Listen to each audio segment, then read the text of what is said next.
bom, né, esse ponto de como eu descubro o meu chamado, começa servindo, né? Eu partilho muito disso. Então,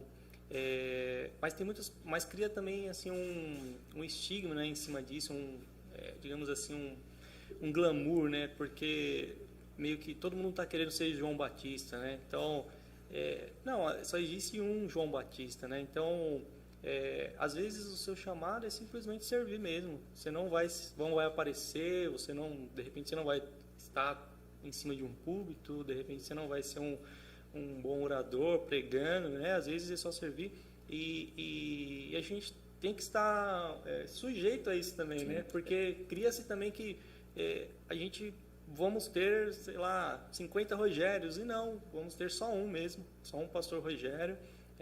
Você vai ser útil em outra área, né? De repente, em área que você nunca vai aparecer numa câmera, de repente. E às vezes a gente também não quer aceitar isso. Então, às vezes a gente já tem o nosso chamado, mas a gente não aceita também. Porque fala, não, eu queria um chamado de destaque, alguma coisa, né? Que eu sentisse que eu estou influenciando outras pessoas, ainda mais hoje nesse mundo de influenciar pessoas, tal, de influência. Então, é difícil também aceitar isso, né? Acho que existe uma boa parcela ali que você vai ter sua vida com Deus diária ali, você vai vir para a igreja, vai cuidar da sua família, e às vezes, de repente, você precisa cuidar do seu filho para que ele seja essa pessoa, você precisa cuidar de alguém, trazer alguém para a igreja para que essa pessoa, né, seja de fato alguém relevante que vai explodir para o mundo, para o Brasil, para a nação.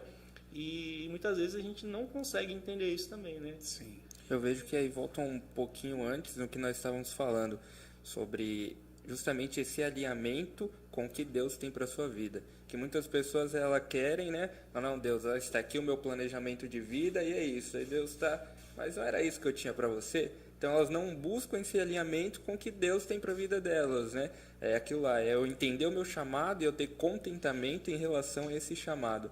E às vezes é justamente isso, as pessoas elas querem fazer uma barganha ali com Deus, né? Não, Deus, isso daqui é o que eu quero para o meu planejamento de vida e o Senhor me ajuda aí. Só que Deus está falando, não, mas eu quero que você seja útil nisso daqui. Enquanto a pessoa não entende isso e não tem contentamento nisso, ela não consegue se realizar, porque ela não está alinhada com o que Deus tem para ela.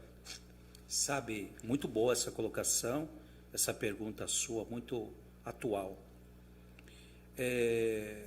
A questão envolve alguns pontos. Um deles é as pessoas que foram chamadas para ficar no anonimato, nos bastidores. Não tem aí os filmes, as novelas, que tem o personagem principal, os figurantes. Ele está passando lá por trás, ele é um figurante, ele foi contratado. Se ele te pergunta, você me viu lá? Fala, não. Ele é um figurante, ele só foi contratado, ele está passando lá por trás. Só que o papel dele é tão importante para que tudo aquilo aconteça. Sabe, um dia quando o Senhor me fez o chamado, e eu comecei, Ele me chamar, eu falei, Deus, e eu senti esse desejo tão grande de pregar, e eu fiz uma oração assim, falei, Deus, se for para mim não ter uma família, se for para mim não ter carro, emprego, salário, não me dê, mas me dê pelo menos 2 ternos, e o ministério da palavra. O Senhor está me chamando para isso, então me dê esse ministério da palavra e pelo menos 2 ternos.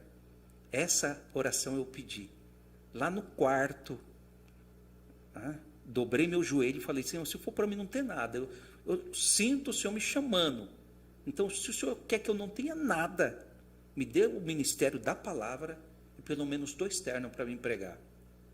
Agora veja só, o anonimato, os bastidores, a grande questão é que a gente olha para a vida de algumas pessoas e faz comparação. Sim. E acha que a vida dele é maravilhosa, está no glamour, pregando ali, pregando acolá, pastor fulano de tal, mas por trás tem os bastidores. E eu quero trazer aqui a importância do bastidor e uma história assim bem atual do apóstolo Paulo. O apóstolo Paulo, um dia, ele foi preso e 40 homens falaram assim, nós não vamos comer nós não vamos beber até matar Paulo. Ou seja, então eles queriam que os principais da sinagoga trouxessem ele para ser ouvido na sinagoga, tirasse ele da prisão. Só que esses 40 homens falaram o quê? Falaram assim: vocês vão lá, pedem para Paulo ser solto da prisão, e antes dele chegar até aqui, até vocês, no meio do caminho, nós já fez um propósito. 40 homens, nós não vamos comer, nós não vamos beber, mas aquele não chega vivo, nós matamos ele no meio do caminho. Daí o que eu quero mostrar aqui, que nessa história aparece um menino anônimo, que ninguém quase nunca falou nele, que ninguém quase nunca mencionou, não sabe o nome dele. Nunca quase vi ninguém pregar sobre ele. O irmão, o filho da irmã de Paulo. O filho da irmã de Paulo. Ele ouve esse assunto. E Lucas era tão detalhista, mas ele não mencionou o nome do menino e não mencionou o nome da irmã de Paulo. Mas disse: e o sobrinho de Paulo foi até a cadeia e contou para Paulo tudo o que estavam fazendo, uma conspiração contra ele. Daí Paulo mandou chamar o oficial e levar o sobrinho dele até o centurião, o comandante, para que contasse. E aquele menino foi, contou, e através dessa descoberta, Paulo foi livre. Ele não foi morto, tinha uma emboscada. Sabe, nunca mais fala desse menino. Nunca mais menciona sobre esse menino. Agora veja só, se Deus poderia intervir de outra forma para não deixar Paulo morrer? Sim. Mas e se Deus permitisse? Como permitiu com Tiago, que Tiago foi morto, com Isaías, que Isaías foi cerrado ao meio, com João Batista, que perdeu a cabeça. E se Deus quisesse que aquilo acontecesse, Paulo saísse dali e fosse morto? Mas Deus não permitiu e usou uma pessoa que estava no anonimato. E esta pessoa foi, transmitiu, e hoje nós temos algumas cartas de Paulo que talvez nós não teríamos, que são as cartas pastorais que foram escritas na prisão, por causa de alguém que estava no anonimato. E eu nunca vi esse menino, alguma palavra dele, brigando, ou falando, ou brigando com Lucas. Poxa, por que não mencionou meu nome? Por que não falou meu nome? Mas eu acredito num grande galardão. Sabe, grandes pastores, grandes pregadores, grandes músicos, grandes, hoje, artistas, poetas, cantores, famosos. Nos bastidores tem alguém conduzindo, tem alguém fazendo um magnífico, um brilhante trabalho, tem alguém preservando, cuidando, mantendo, equilibrando as coisas.